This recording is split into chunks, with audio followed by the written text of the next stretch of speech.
Are you suffering from hormonal symptoms? Have you been diagnosed with PCOS, endometriosis? Are you faced with painful periods? Are you faced with PMS, acne, or any other hormonal symptoms and have been offered the pill or are currently taking the pill? Then this video is for you. Hello, my name is Sophie. Welcome to my channel, Natural Roots, where I talk about all things related to health as a woman recovering from chronic illness and soon-to-be practitioner. Before we start, I want to start with this disclaimer. Please note that all of what I'm going to say today is for educational purposes only and is not medical advice. Please consult your doctor for that.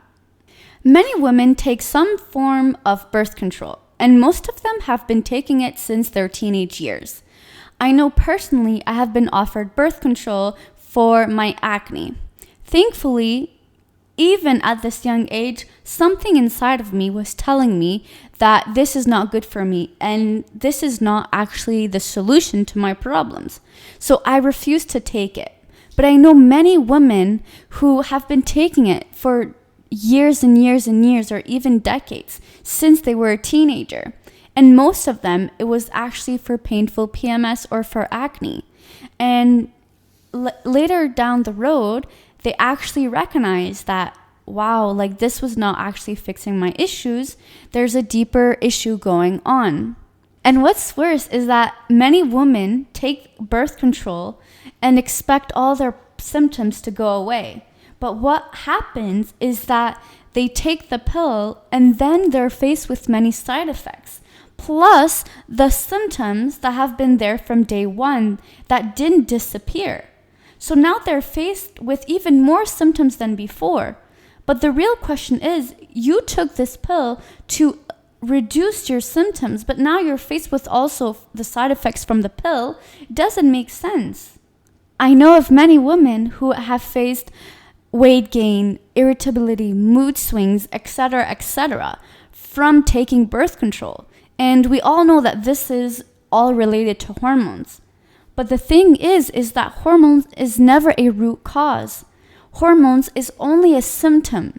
So we need to look deeper. What's going on? Is it your liver? Is it your spleen? Is it whatever it may be? It's actually only a symptom. And we love to talk about, oh, well, you only need to do seed cycling for your hormones. You only need to eat healthy and all of that. And these may actually be great support. It's important for you to eat healthy. It's important for you to exercise. It's important for you to sleep well.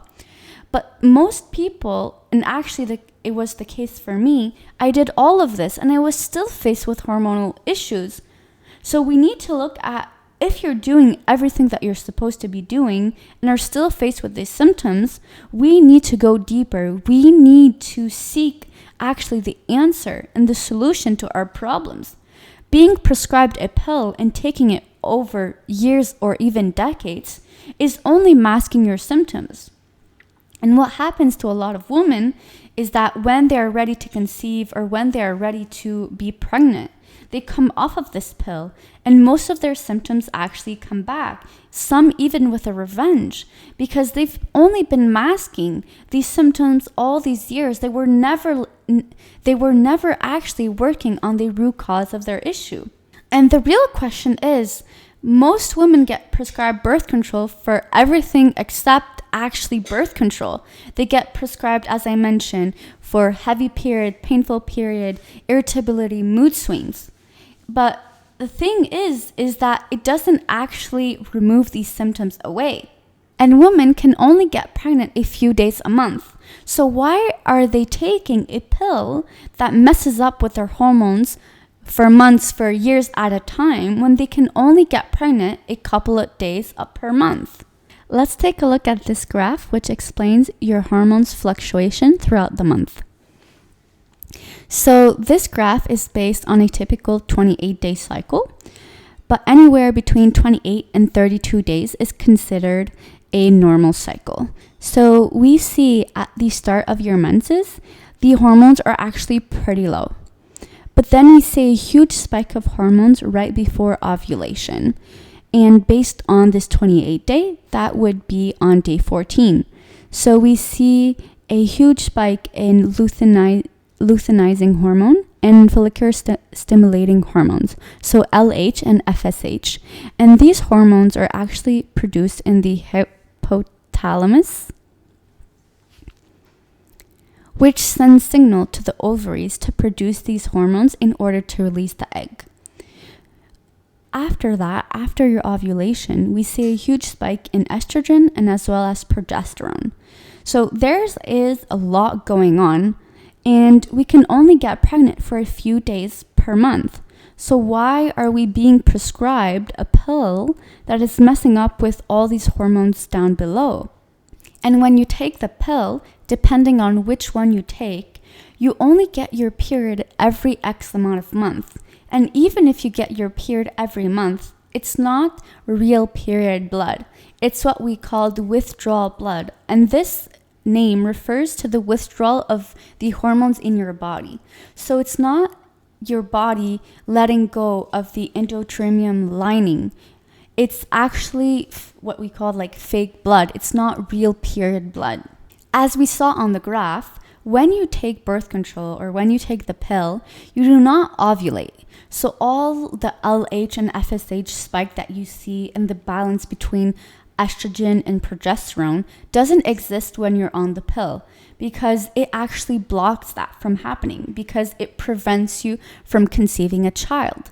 But ovulation is a natural part of your body and of your cycle. You need to have a period, a real period, for you to be healthy and for you to function normally and at your best, even if you're not trying to conceive a child. And I know right now you might be like, well, I don't want to have my period. I'm faced with terrible pain. I can't even move out of my bed. I can't continue my daily activities. And I completely understand where you are coming from. But this doesn't need to be your life. You can actually make changes in order to improve your hormonal health. It doesn't have to be this way. It doesn't mean because many women are faced with terrible PMS that this is the norm. Common does not mean normal. And I don't know about yourself, but I know for me, I want to live my life in optimum health. I want to have enough energy. I want to have less brain fog. I don't want to be a struggle out of my mind when I have my period. Of course, your period is a time of rest, and you should not overwork yourself. But you should be able to continue your daily activities, and you should not be bedbound. Your period serves a purpose, and this is why we have it. If we were not meant to have a period, we would not have it. Your period is a way for your body to speak to you. So when you have your period and you're faced with a lot of symptoms before your period, this actually indicates that you need to work on something in your body. So it provides every month a monthly update. It can help you know what to expect. So as we saw on the graph, your hormones fluctuate a lot. So if you are having what we call a regular cycle because you're not on the pill, you can plan your month accordingly. So during your menstrual cycle, you will obviously be more at rest. But during your ovulation and luteal phase, you'll be able to be more active and you'll naturally have more energy because your hormones will have fluctuated. So it's a great way to optimize your health and your well-being by being able to track your cycle. Keeping track of your period and any symptoms that you are experiencing helps you better prepare for the next month and make necessary changes if applicable. And finally, your period is a great way for the body to detox. There's also a great spiritual aspect to it, and that will be for next week's video. I will be talking on how to optimize your month based upon your cycle, how you should exercise, how you should plan, how you should be, how to regulate your hormones, regulate your mood, and how to plan your month accordingly, and how to be more productive. Stay tuned for next video, and thank you all for coming.